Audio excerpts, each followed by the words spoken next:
Let's continue Ulysses. Now, the poet or the mouthpiece of the poet, that is Ulysses, is now shifting the poem to its third part. Now, Ulysses is going to talk about the ship, talk about that boat that is ready. Let's see.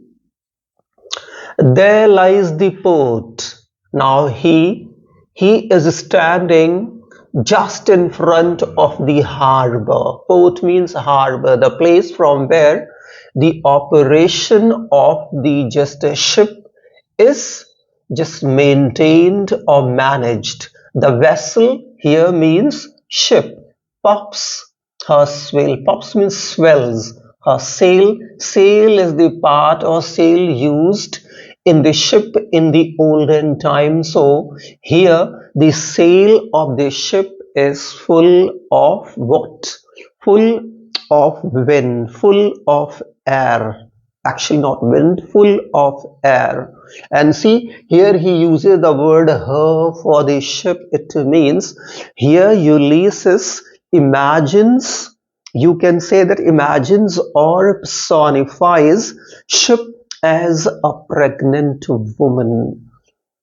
Why? Because just as a pregnant woman brings a baby in the world, in the same manner the ship will help Ulysses learn something about the new world. Why? Because the ship will carry Ulysses into a new world, into that untraveled world, or into that untraveled part of the world. And that untraveled part of the world will help Ulysses learn something more about this world. So here Ulysses is showing or just drawing the attention of his mariners towards that vessel that is full of air, means that is ready for sail. There gloom the dark broad seas, and he says here there is a darkness, means evening, day is almost gone and evening has come. It's all because of that. There is darkness all about the ocean, all about the sea, and in that darkness, it is evening time. It means Ulysses is ready to set sail with his fellow mariners. He says, my mariners. Here he is first time addressing or drawing his attention, drawing our attention to his mariners, those fellow seamen with whom he has traveled most of the part of his life, or most of the years of his own life. He says, souls that have, souls here stands for the mariners, that have toiled, worked hard, and wrought, and thought with me. So he says, you all guys are my soulmate, you all guys are my companions.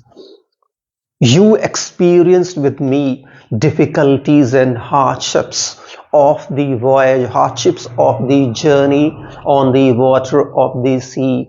And with you, we had heyday, we enjoyed adventure, we enjoyed happiness and joy, fun that came on our way while we were traveling or moving on the current of the water.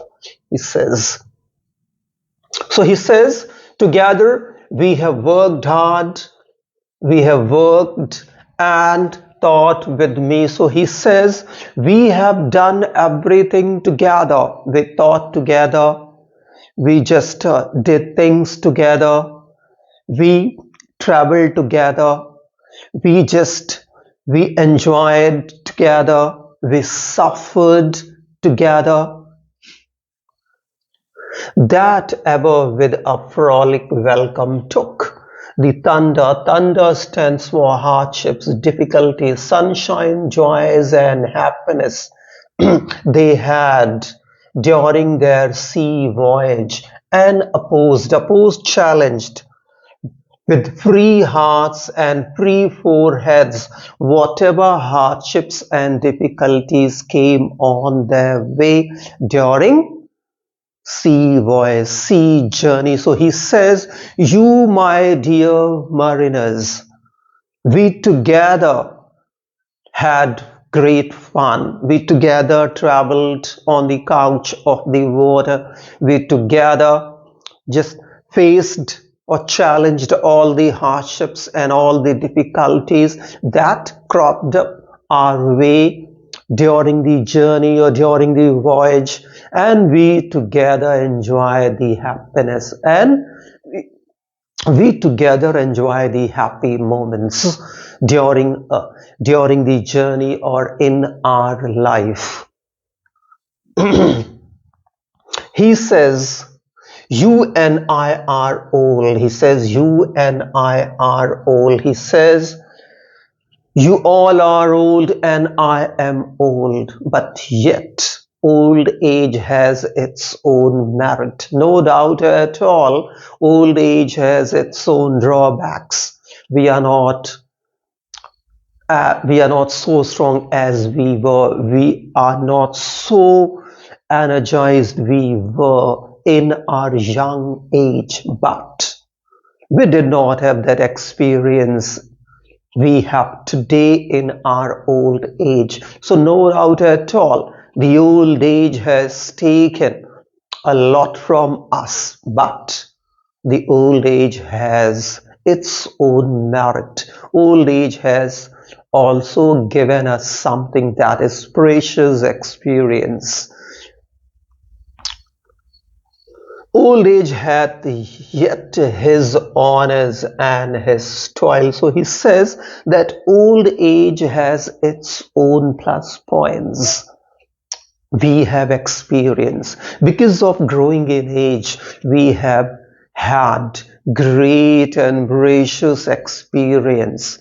And with that experience, we can do something special before dying, and the thing that will achieve with the help of our great experience will help us in getting immortality even after the death of our bodies.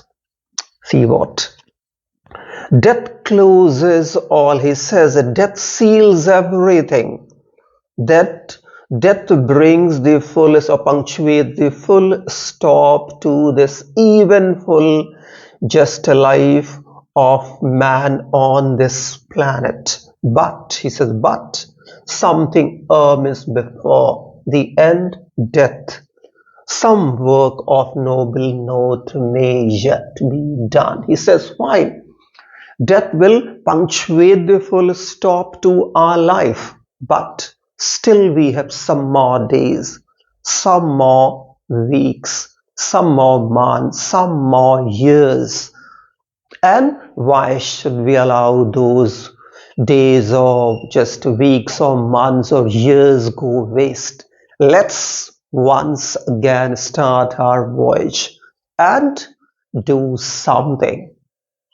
Do something and make our old age worth living. Utilize our old age in the best possible manner to achieve something that will definitely help us to leave our name behind here on this planet after our death.